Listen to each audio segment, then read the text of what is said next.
Hello guys, welcome back to my channel. I hope आप सब safe होंगे। तो आज की क्लास बहुत इंपॉर्टेंट क्लास होने वाली है क्योंकि इसमें हम इंडियन क्लासिकल लिटरेचर का एक बहुत इंपॉर्टेंट टॉपिक कवर करने जा रहे हैं जिसका नाम है the Silappatikaram which is written by Ilango Adigal. तो let's just get into the video. तो शीला पाटीकरम का जो लिटरल मीनिंग है that is the tale of an anklet. ये इसका सबटाइटल भी है, the tale of an anklet. Before just moving on to the summary, let's discuss the important points. So, Sila Patikaram is a Tamil epic poem which was written in 5th to 6th century by Elanco Adigal.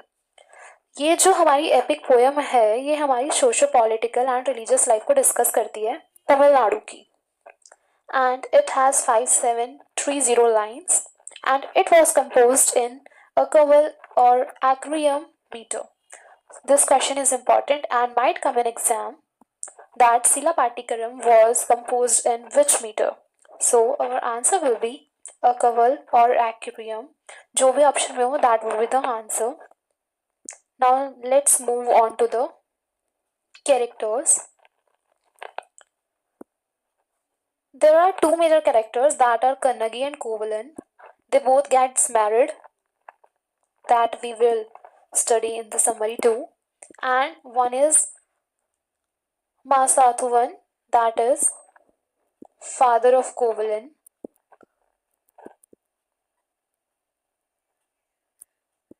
and Madhavi, who is a courtesan,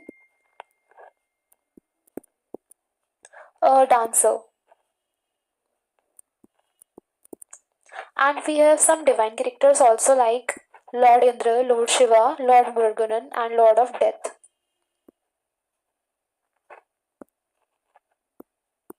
Now let's move on to the summary.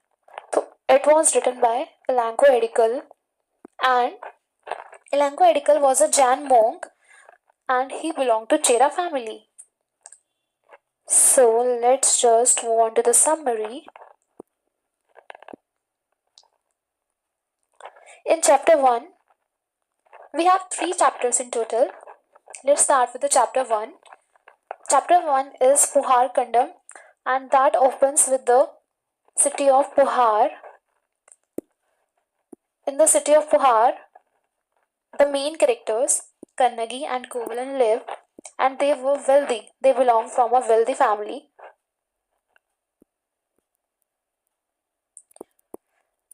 Kannagi and Kovalan gets married and they were married very happily.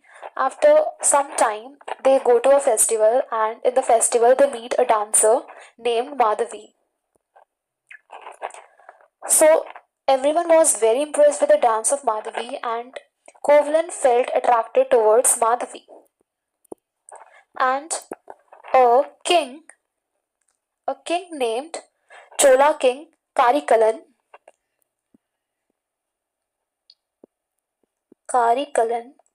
announced a gift for Madhavi, that was coins, gold coins, and एक माला. तो माधवी ने अपनी friend को बोला कि जो इस माला के बदले सबसे ज्यादा गोल्ड कॉइन्स देगा माधवी उससे शादी कर लेगी, उसके साथ रहेगी. तो ये सुनते ही कोवलन तो बड़ा खुश हुआ एंड कोवलन ने उस माला के बदले उसको 100 गोल्ड कॉइन्स दे दिए and he just move on to with Madhavi.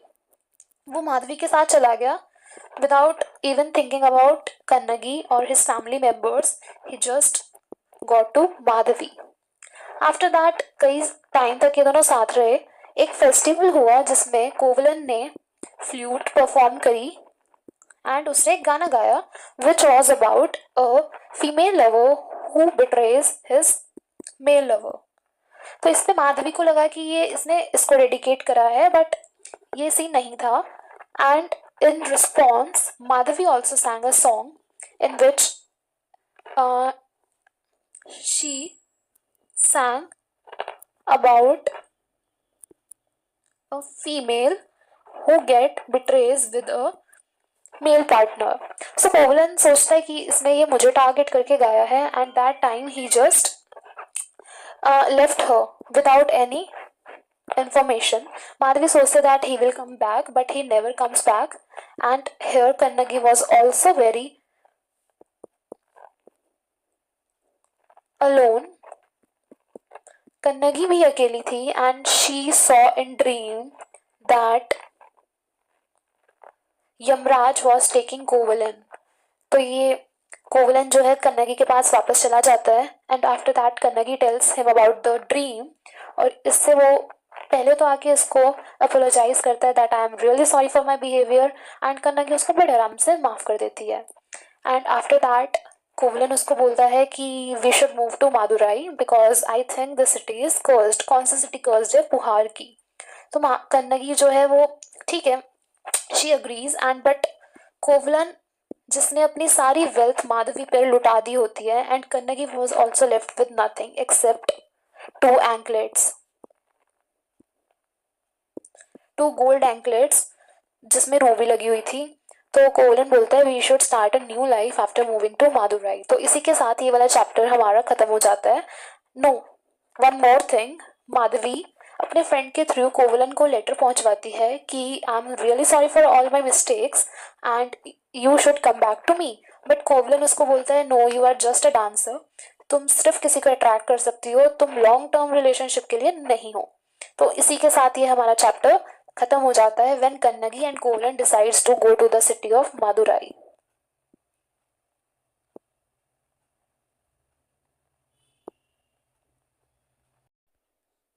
Let's now move on to chapter number 2, that is Madurai Kandam or the chapter of Madurai. तो हमने पिछले चैप्टर में देखा था that they leave for Madurai and रास्ते में ये किसी को बिना बताए जाते हैं and on the way they met a Jain mom Kavunti and she promise to stay with them and protect them. तो इसके बाद क्या होता है, जो कोवलन है ही गोज काम के लिए निकलता है in the city of Madurai and रास्ते में उसे एक बुल दिखता है, हम्ड बुल.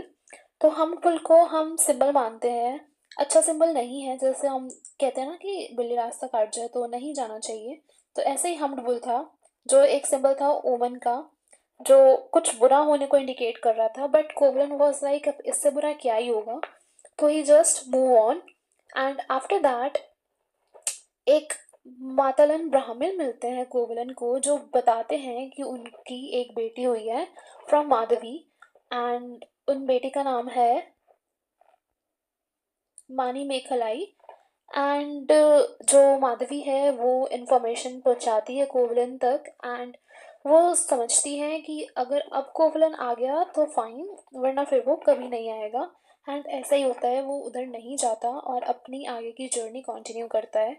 तो रास्ते में ही जब वो जा रहा होता है तो वो कन्नगी की एक एंकलेट लेके जाता है and on the way he met a goldsmith and वो गोल्ड स्मिथ को अपनी एंकलेट देता है एंड बोलता है कि इसको इसके बदले मुझे गोल्ड दे दो.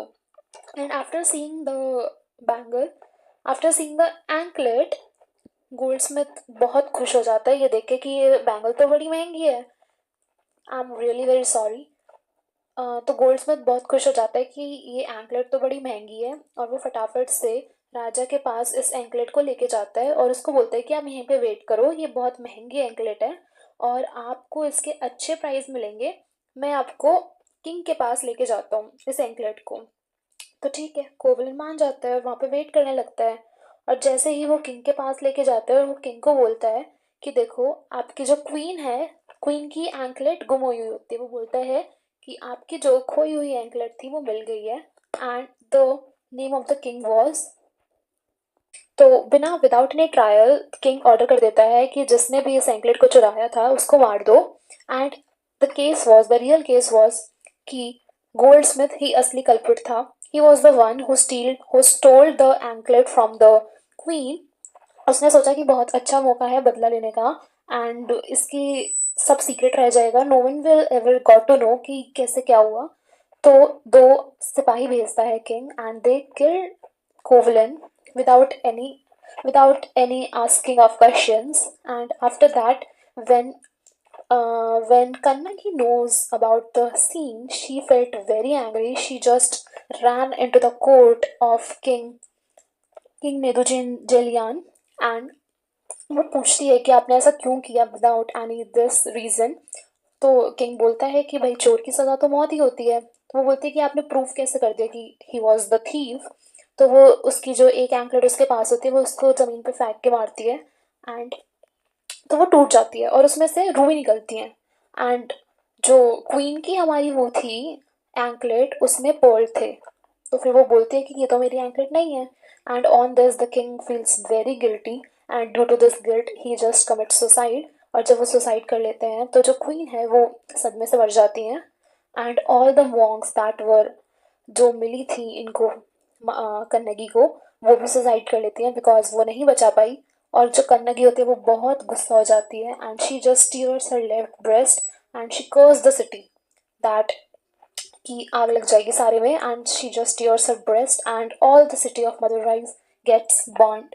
सारी सिटी बर्न हो जाती है and a goddess appears in front of Kannagi and she tells that Kovalan का ये पिछले जन्म के कर्मों का फल था and you will meet him after 14 days। तो इसी के साथ ये चैप्टर हमारा खत्म। Now let's move on to the last chapter of the poem that is chapter of Kanchi.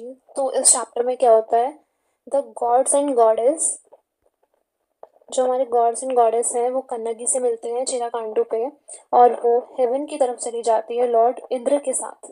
After that king Cheran Chenguttuvan and royal family को कन्नगी के बारे में पता चलता है जो इनके साथ इनजस्टिस हुआ है और उनको बहुत ही दुख के लिए एक टेम्पल बिल्ड करते हैं कन्नगी के लिए एज अ फीचर्ड गॉडेस। तो कन्नगी को गॉडेस का श्रेणी दे दी जाती है and after that what happens, वो हिमालयास में जाते हैं, एक स्टोन स्पेशल स्टोन था वो लाते हैं और उनसे उनकी इमेज को कार्व करते हैं। तो और उनको कहा जाता है गॉडेस फातिनी। तो इसी के साथ जो हमारा ये एपिक पोएम था ये एंड होता है। काफ़ी लंबी पोएम थी बट आई होप आपको समझ में आई होगी। अगर कुछ क्लियर नहीं है तो please do ask me in the comments. तो let's now move on to the themes. इसकी थीम्स क्या क्या हैं वो देख लेते हैं। With themes we will end the video. The themes are love and loyalty. You can see the whole poem was about love and loyalty and the justice and injustice. तो injustice जो court में हुआ, the king ने कैसे without any trial पे उसको मृत्युदंड की सजा सुना दी। फेमिनिज्म, तो कन्नगी एक बहुत इम्पोर्टेंट एग्जाम्पल है फेमिनिस्ट करेक्टर का। एंड द सोशल कमेंट्री, तो ये जो हमारी सोसाइटी में होता है उस पर एक social commentary है। So that was it about today's video. I hope you understood the epic poem and please do like, share and comment on the video. Thank you.